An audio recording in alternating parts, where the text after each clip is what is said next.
Jacksonville at Indianapolis. We've got a 45-point over-under. Very interestingly, 95% of the cash is currently sitting on the over. I do wonder if we see this over start to creep up a little bit as we get close to Sunday. What are you most excited about with this matchup? I mean, seeing Calvin Ridley play and seeing Anthony Richardson play, I'm not sure there's a game with two players on opposing sides who have as wide a range of outcomes as these two players do. You look at what they've been through respectively this offseason. You're talking about Anthony Richardson, a player who a lot of people believe shouldn't even be a starter in the NFL. We feel very differently about that. Calvin Ridley, you're talking about a player who hasn't really played very much over the last 2 years. But last time he was playing, he wasn't that far removed from being like a top 5 dynasty wide receiver. Like, Calvin Ridley is an absolute electric option. I do worry slightly about the hype of this game, though, because I worry that the Colts might not be able to push the Jaguars enough for this to really take off in the way that we'd want for DFS.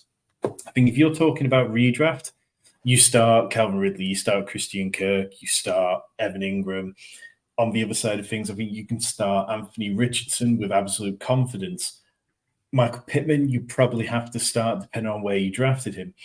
But I can see this game being one where the Jags just aren't pushed enough by the Colts. I'm not in on any of the Colts running backs. I think that they're all, their volume over talent plays. So, yeah, for me, it very much comes down to, can they push Trevor Lawrence and Calvin Ridley enough where they can have true ceiling outcomes this week? Yeah, I think there's two interesting points there that I kind of want to pick up on. The first one, Calvin Ridley.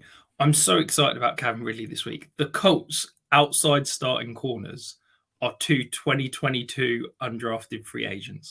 Yes, they're big. Yes, they're freak athletes, but there's a reason why they went undrafted last season.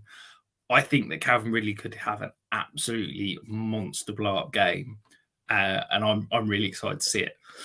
The other hint I wanted to kind of touch on, you said there you're not in on either of the Indianapolis running backs. It feels and it seems from what everyone's saying that Deion Jackson's going to get kind of, I guess, first crack at the whip, should we say, in terms of the volume of carries.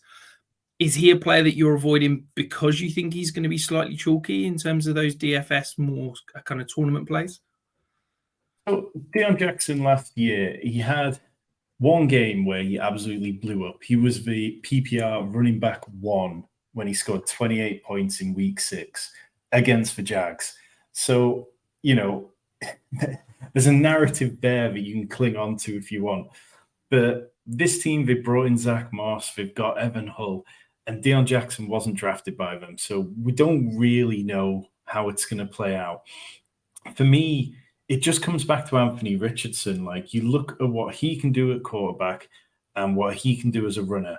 And one of the articles I wrote this offseason was diving into whether Anthony Richardson was overpriced. Last year, there were 80 instances of a quarterback rushing for 39 yards or more, and 66% of them resulted in a top 12 finish. So basically, if Anthony Richardson has to put this offense on his back, and if he ends up rushing for 35, 40 yards, there's a very strong chance he ends up being a top 12 quarterback. So if you've got him in Dynasty, if you've got him in redraft, I think you can start him, because I don't think this Jags defense is going to be too strong that he can't overcome that. And I think in terms of in DFS, if you're talking about a quarterback with that kind of upside at 5,600, then yeah, I'm very much interested in him. But the running backs, I just can't get on board with it. Yeah, I mean, Anthony Richardson's QB 14 for me this week. I kind of wanted to get him higher, but there's also a little bit of, I want to see something before I go all in. But yeah, I mean, you've said there, the rushing production's there, the hype's there.